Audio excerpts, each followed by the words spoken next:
His voice is so sweet, the birds hush their singing, and the melody that He gave to me within my heart is ringing, and He walks with me and He talks with me, and He tells me I am His own, and the joy we share as we tarry there, none other has ever known. I stay in the garden with Him through the night, around me be falling, but He bids me go through the voice of woe. His voice to me is calling, and He walks with me and He talks with me, and He tells me I am His own, and the joy we share as we tarry there, none other has ever known. Amen.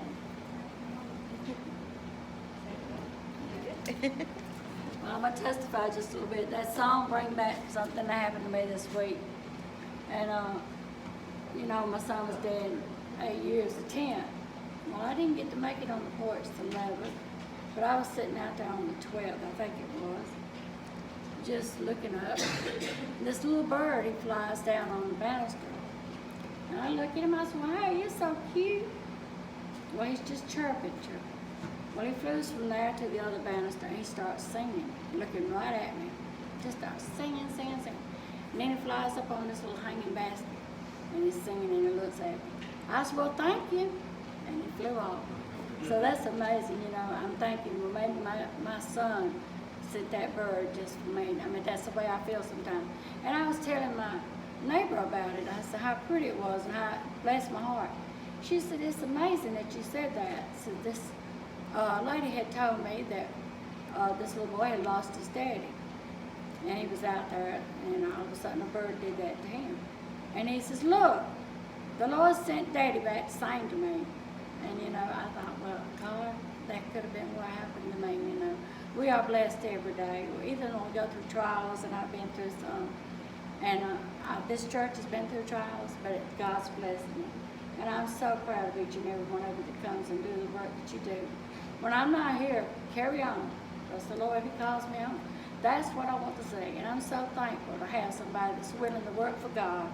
Get in there and work and get them in here. I don't care who they are. But God tells you to go out and witness to them. That's what we got to do. Get them into the church and get them saved. And, you know, I'm working my best at home to do what I can. Sometimes they go in one ear and out the other. But I'm asking for your prayers today. Each and every one of you pray for this situation that shall be straightened out. And I thank God that I'm here and able to walk this morning, aren't y'all? And preacher, I'm going to let you have it.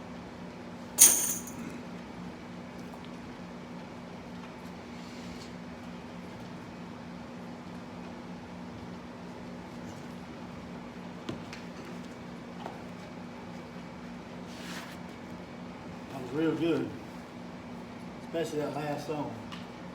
It touched me right there. Need more of that type of singing like us. We had Sunday school this morning. Billy played a song. We don't usually do that on Sunday schools, you know, in time past. I think about that scripture said, "Come to the Lord's presence, singing." You know, I think that's the first thing you ought to do, sing. So that's why I did it. We're going to go to Genesis chapter 32.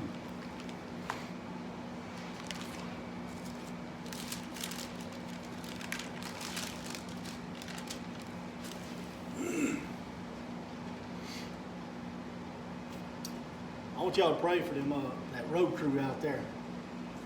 The Lord really put it on their heart to do some work for us in a short period of time. And they feared the Lord. They did, I could tell. You know, when you're close to Atlanta, they don't fear God. These guys down here feared the Lord. They ran over our sign back there, and he stopped us going down the road. This is another guy. He was so worried about that. He carried that on his conscience all week because he did it last week. I said, man, don't worry about that. And we'll get another sign. It's just a little sign, you know. He was so worried about that sign. He thought, that's the Lord's sign. I guarantee you, it stuck with him. And they really respected God. I don't know if they were saved or not. I don't really think they was, but they respected God. And they was parked in our driveway when they first come up. And I just said, I wasn't rude to them. I said, well, I'm fixing to cut the grass, man. I said, we'll be out there in 15 minutes. I'll clear it out for you. Next thing I know, truckload of rock came. He said, where you want it at, preacher? He redid our driveway out there. You know what I mean? That was the hand of the Lord. He said, what you want me to do to that trash pile out there? I started to say, throw it in them woods. But I knew there'd be a controversy. Some people don't like that type of stuff. So I said, just gather up the pile and move it away from the tree, that dead tree. So he got the bobcat out, piled it up in one pile so we can just burn it safely. So I know that was the hand of God. John, I want y'all to pray for them guys right there. Pray the Lord will bless them for doing that for the church. You know what I mean? Most of all, they'll get saved. That's the main thing.